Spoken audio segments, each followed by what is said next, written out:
How to change font style on your mobile. Hey guys, welcome back to another quick and short tutorial video. In this video I'm going to talk about how can you change font style on your mobile.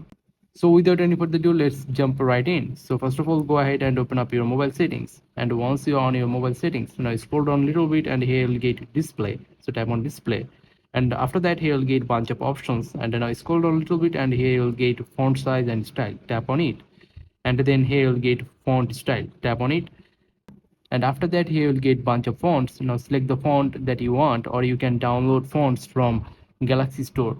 So basically that's how you can change font style on your mobile. I hope you understand the full process. If you think this video is useful, then don't forget to like this video and subscribe to the channel. I'll catch you in the next video. Till then, take care. Goodbye.